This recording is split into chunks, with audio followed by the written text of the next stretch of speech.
سلام، به کانال تاپ 5 اسنپ خوش اومدید. توی این ویدیو به بررسی 5 غذای نوآورانه و آینده نگر میپردازیم که در 10 سال آینده احتمالاً مصرفش افزایش پیدا میکنه. با ما همراه باشید تا دنیای جدید تغذیه رو کشف کنیم.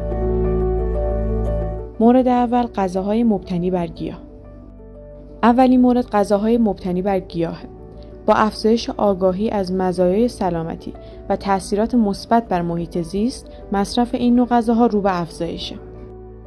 برندهایی مانند بیاند میت و ایمپاسیبل فودز در حال تولید جایگزین‌های گوشتی هستند که طعمی مشابه با گوشت دارند، اما بدون استفاده از حیوانات. این محصولات نه تنها برای گیاهخواران جذابه، بلکه بسیاری از افرادی که به دنبال کاهش مصرف گوشت هستند به این غذاها روی آوردند. علاوه بر این، انتظار داریم تنوع بیشتری از این محصولات در بازار عرضه بشه، مانند پنیرهای گیاهی و شیرهای گیاهی که از مغزها و دانه‌ها تولید میشن.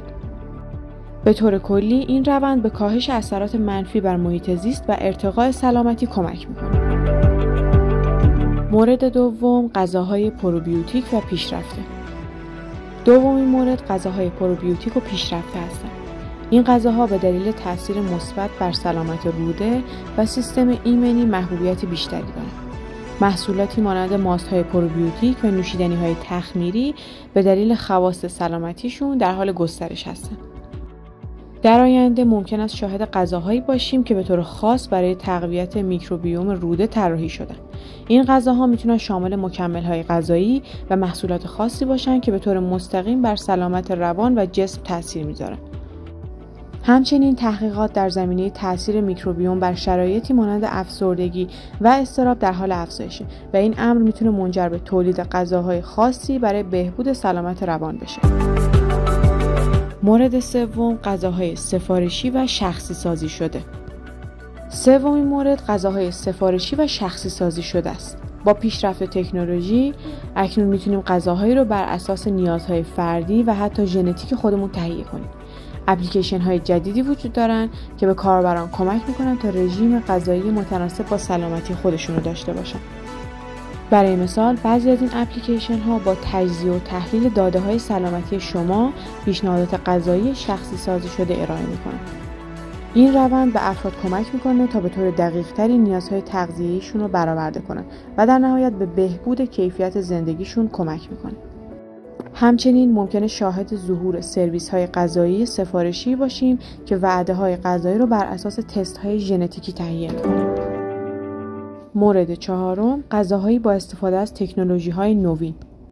چهارمین مورد، غذاهایی که با استفاده از تکنولوژی‌های نوین تولید میشن. کشاورزی عمودی و هیدروپونیک به ما این امکان رو میدن که در محیط‌های شهری مواد غذایی تازه و سالم تولید کنیم. این روش‌ها به کاهش نیاز به زمین‌های کشاورزی و آب کمک میکنه و میتونه به تأمین غذای جمعیت رو به رشد شهرها کمک کنه.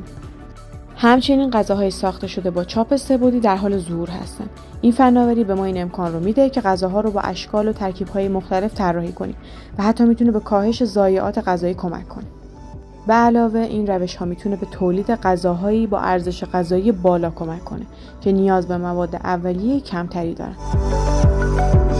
مورد پنجم و مورد آخر، غذاهایی با طعم‌های جدید و غیر معمول. آخرین مورد، غذاهایی با طعم‌های جدید و غیر معموله. با جهانی شدن فرهنگ‌ها ما شاهد تنوع بیشتری در طعم‌ها و ترکیبات غذایی خواهیم بود. غذاهایی که از فرهنگ‌های مختلف الهام گرفته شدند به بازار عرضه خواهند شد. این روند به ما این فرصت رو میده که طعم‌های جدیدی رو تجربه کنیم و به گسترش ذائقه‌مون کمک کنیم.